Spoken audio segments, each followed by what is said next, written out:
చేరి వచ్చిన ప్రతి వారికి ప్రభు అయిన దేవుని పేరట వందనాలు తెలియజేస్తూ దైవ లేఖనంలో నుండి కొన్ని విషయాలు క్లుప్తంగా ధ్యానం చేద్దాం, జ్ఞాపకం చేసుకుందాం. ప్రతి ఒక్కరు కూడా దైవ లేఖనంలో నుండి మలాకి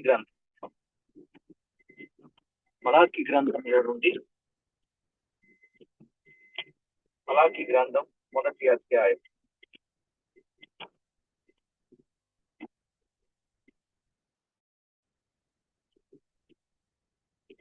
మలాకి గ్రంథం మొదటి అధ్యాయం 6 నుండి 10 వచనాలు. 6 నుండి 10 వచనాలు. కుమారుడు తన తండ్రిని ఘనపరచును కదా, దాసుడు తన యజమానుడి ఘనపరచును కదా. నా నామము నిర్లక్ష్య పెట్టు యాజకులారా, నేను తండ్రినైతే నాకు కావలసిన ఘనత ఏమాయను, నేను యజమానుడనైతే నాకు భయపడు వాడెక్కడ ఉన్నాడు అని సైన్యములకు అధిపతి యెహోవా మిమ్మును అడుగగా, ఏమి చేసి నీ నామమును నిర్లక్ష్య పెట్టితిమని మీరందురు. చదువుకున్న ఈ వచ్చిన భాగం కొరకై చిన్న ప్రార్థన చేద్దాం. పరిశుద్ధుడవైన మా తండ్రి, పరమందు ఆశీనుడవైన మా దేవ, మీకు స్తోత్రం. చదువుబడిన లేఖన భాగము దీవించి మా అందరితో మాట్లాడి మహిమ పొందుతారని యేసుక్రీస్తు నామమున వేడుచున్నాము తండ్రి, ఆమేన్. ప్రియులారా, మలాకి గ్రంథములో నుండి చాలా విషయాలు మనం విన్నాం. 6 నుండి 10 వచనాలలో అర్చకుల అపవిత్ర స్మరణలు అనే విషయాన్ని మనం వింటూ వచ్చాం. యాజకుల అవిధేయతను ఎత్తి దేవుడు చూపించినట్లుగా మనము చూస్తున్నాం. ఆయన అన్నాడు, నేను తండ్రిని అయితే నాకు రావలసిన ఘనత ఏమాయను అనే మాట ఆయన ప్రస్తావించినట్లుగా చూస్తున్నాం. ఇప్పుడు ఆ మొదటి మాట మనం విన్నాం. కుమారుడు తండ్రిని ఘనపరచును కదా. నిజమే.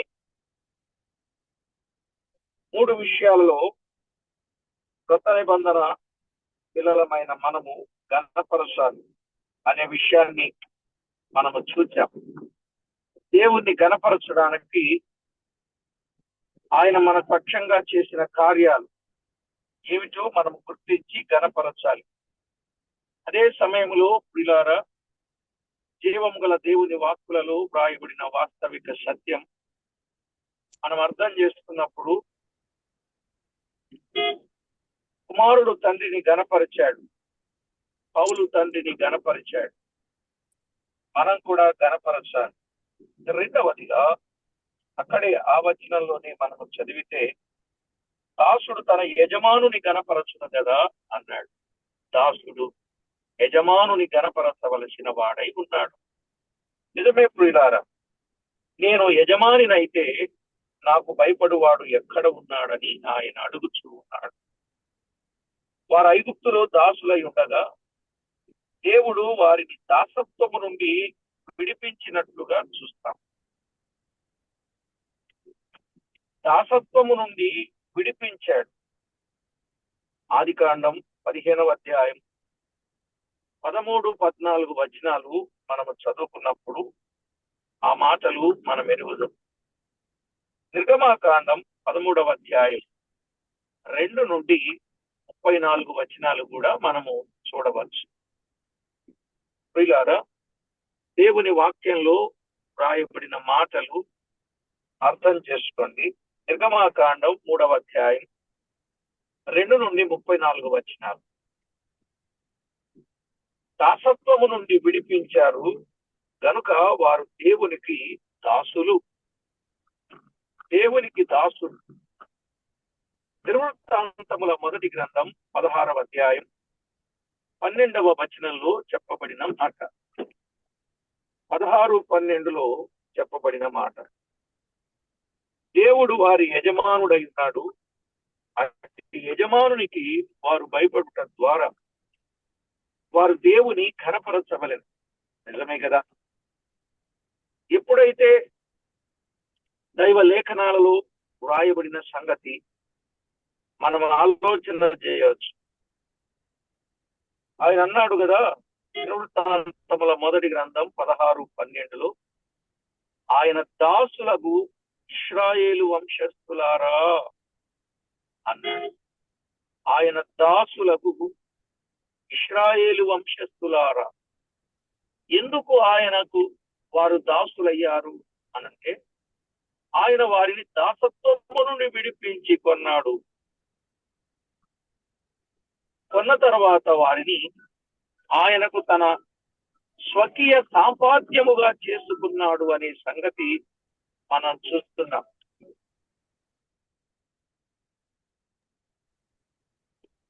కాబట్టి ప్రభునందు ప్రియులారా, జీవం గల దేవుని వాక్యములో రాయబడిన మాట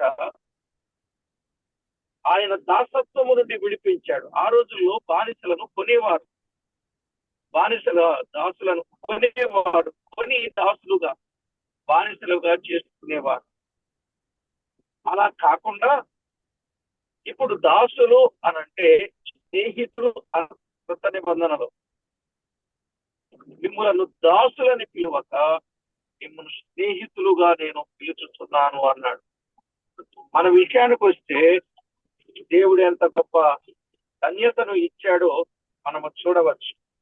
15వ అధ్యాయం, యోహాను సువార్త 15వ అధ్యాయం, ఎంత చక్కని మాటలు రాయబడ్డాయో మీరు చూడండి.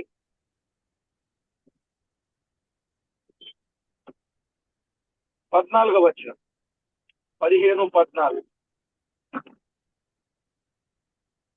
నేను మీకు ఆజ్ఞాపించిన వాటిని చేసిన ఎడల మీరు నా స్నేహితులయుందురు.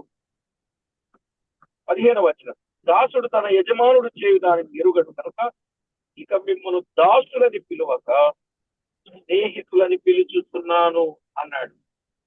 మిమ్మల్ని దాసులని పిలువక మిమ్మల్ని స్నేహితులని పిలుచుతున్నాను. ఇదెంత గొప్ప ధన్యకరమైన మాట.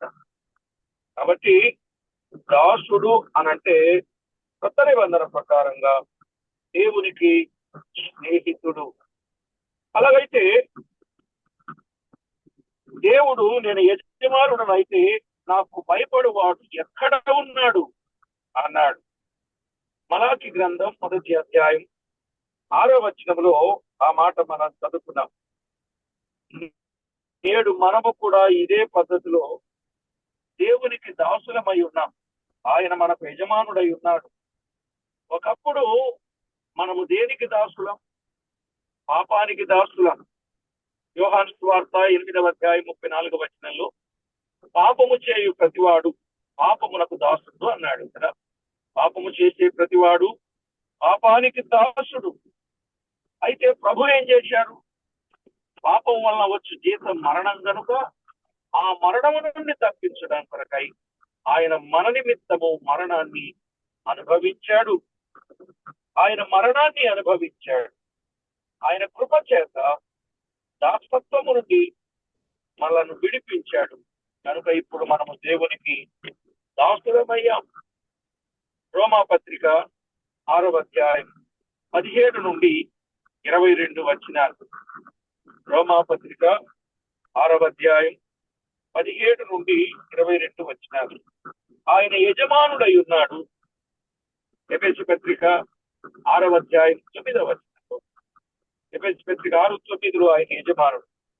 దాసులమైన మనము యజమానుడైన దేవునికి భయపడటం ద్వారా ఆయనను ఘనపరచగలము. కనుక దేవుణ్ణి మనము ఘనపరచాలి. దేవుని భయం ఉంటే మనము పాపము చేయలేము. దేవుని భయం ఉంటే పాపానికి మనము చోటు ఇవ్వలేము. యెహోవా యందలి భయము ఎంత గొప్పదో మనం ఎరుగుదాం. యెహోవా యందలి భయభక్తులు కలిగి ఉండుట చెడుతనమును అసహించుకొనుట అన్నాడు. సామెతల గ్రంథములో 8వ అధ్యాయం 13వ వచనం, ఆయన యందలి భయభక్తులు కలిగి ఉండుట చెడుతనమును అసహించుకొనుట అన్నాడు. కనుక ప్రతి ఒక్క ఒక్కరు చిరుతనాన్ని అసహించుకోవాలి. అలాగునని 16వ అధ్యాయం సామెత గ్రంథం 6వ వచనంలో చూస్తాం. 16వ అధ్యాయం 6వ వచనం. అలాగే 28వ అధ్యాయం 14వ వచనం. 28వ అధ్యాయం 14వ వచనం. దేవుని భయముతో చెడుగుకు దూరంగా జీవిస్తూ మన ప్రియ ప్రభువును మనము ఘనపరచాలి. ప్రియులారా, అర్థమైందండి? చెడుగునకు దూరముగా జీవిస్తూ మన ప్రియ ప్రభువు మనం ఏం చేయాలి? ఘనపరచాలి. ఇద్దరు యజమానులకు దాసుడై ఉండడు కదా. ఎవడు ఇద్దరు యజమానులకు దాసుడై ఉండనేరడు. ఆ ఇద్దరు ఎవరు? ఒకటి దేవుడు, రెండు సిరి. ఈ రెండింటికి దాసుడుగా ఉండడు అని మన ప్రియ ప్రభువే చెప్పారు. లూకా సువార్త 16వ అధ్యాయం 13వ వచనంలో, లూకా 16:13లో చెప్పారు.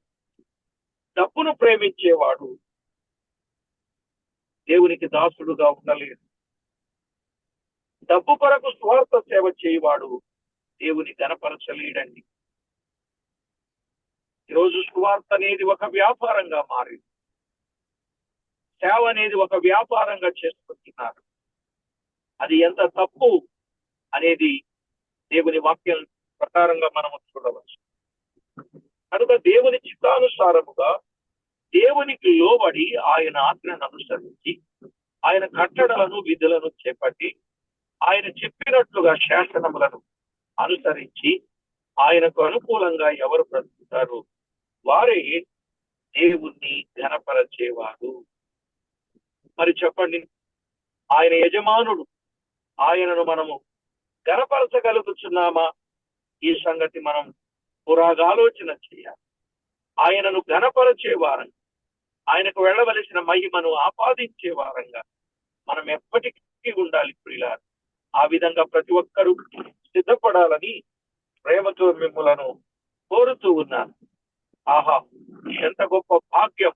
ఆ భాగ్యం ఏమిటంటే ఆయన మనలను దాసులుగా చేసుకున్నాడు. ఆయన యజమాను. మరి యజమానుని విషయంలో దాసుడు ఎలా ఉండాలో చెప్పాడు. ఎలా ఉండాలి చూడండి. కొలసైలకు రాసిన పత్రిక, కొలసైలకు రాసిన పత్రిక 3వ అధ్యాయం 3వ అధ్యాయం 22వ 3:22. దాసులారా, మనుషులను సంతోషపెట్టువారైనట్టు కంటికి కనబడవలెనని కాక ప్రభువునకు భయపడుచు శుద్ధాంతకరణ గలవారై శరీరమును బట్టి నీ యజమానులైన వారికి అన్ని విషయములలో విధేయులయుండుడి అన్నాడు కదా. భూమి మీద యజమానులుగా ఉన్నవారు వారికి ఎలాగున ఉండాలో వారి విషయంలో స్పష్టంగా చెప్పాడండి.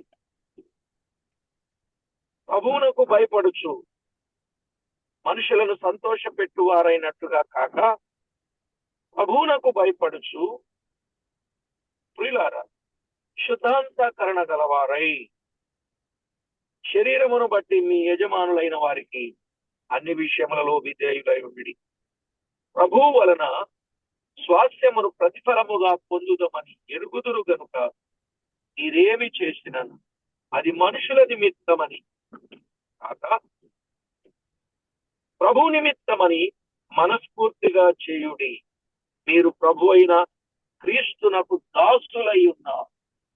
క్రీస్తునకు దాసులంటే ఎవరు?